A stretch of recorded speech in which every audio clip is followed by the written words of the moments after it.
હિંમતનગર ખબર ન્યૂઝમાં આપનું સ્વાગત છે। તો જોઈએ આજના મહત્વના સમાચાર ઈડરથી। ઈડરના ભાટિયા સમાજના યુવાને ઝેરી દવા ગટગટાવી। રાકેશભાઈ શાંતિલાલ ભાટિયા નામના યુવાને ઝેરી દવા ગટગટાવી। થોડાક દિવસ અગાઉ ખેડબ્રહ્મા ખાતે યોજાતી ભાટિયા સમાજની મીટિંગમાં સામાન્ય બોલાચાલીમાં સમાજના અન્ય લોકો દ્વારા જાનથી મારી નાખવાની ધમકી આપી હતી। ધમકીના પગલે યુવાન ડિપ્રેશનમાં આવી જતા ઝેરી દવા ગટગટાવી। યુવાન હિંમતનગરની સિવિલ હોસ્પિટલ ખાતે સારવાર હેઠળ હતા। તે દરમિયાન ગતરાત્રિએ મોત નીપજ્યું। ભાટિયા સમાજમાં શોકની લાગણી છવાઈ। ઝાકીર હુસેન મેમન, હિંમતનગર ખબર ન્યૂઝ, ઈડર। રાકેશભાઈ બોલું છું।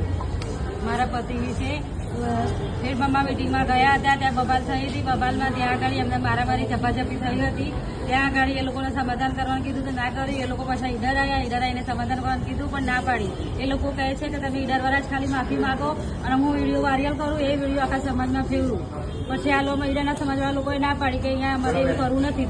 પછી એ લોકો પાછા જતા રહ્યા। પાછા થોડી પાછા સમાચાર આવ્યા કે એ લોકો ગયા નથી અને બીજી ગાડી ભરીને એ લોકો જલ્પા નામની એક છોકરી હતી, એમાં આર્યન, રોહિત, અશોકભાઈ, સંજયભાઈ, એ બધા એવા 7 જણા બધા ધવલ એ બધા આવ્યા હતા મારવા માટે। હથિયારો લઈને આવ્યા હતા બધા।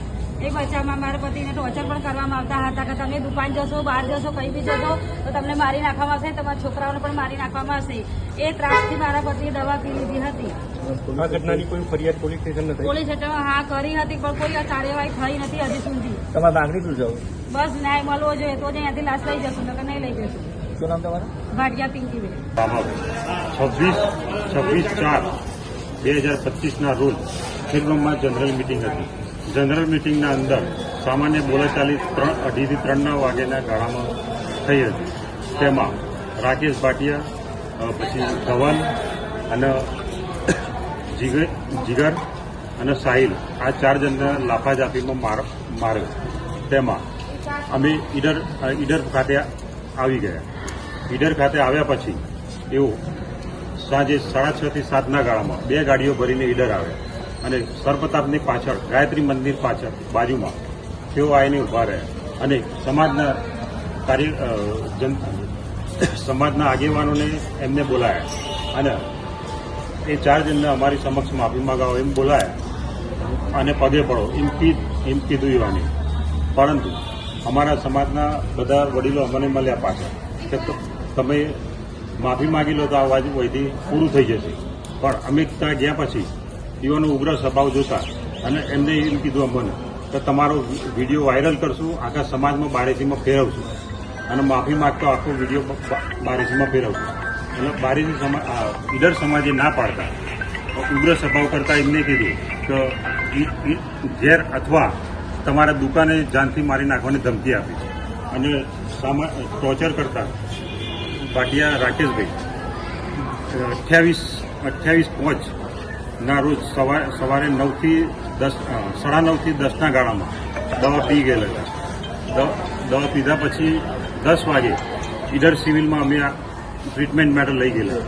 ટ્રીટમેન્ટ લઈ ગયા પછી એમને ગઢવી સાહેબના રૂબરૂમાં જુબાની આપી હતી કે ઊંચી દલાલવાળાએ મને ધમકીને દબાણ કરીને મારવાની ધમકી આપી છે, તેથી હું એના ત્રાસથી દવા પી ગયો છું અને ત્યાંથી અમને રિફિલ હિંમતનગર સિવિલમાં કરી।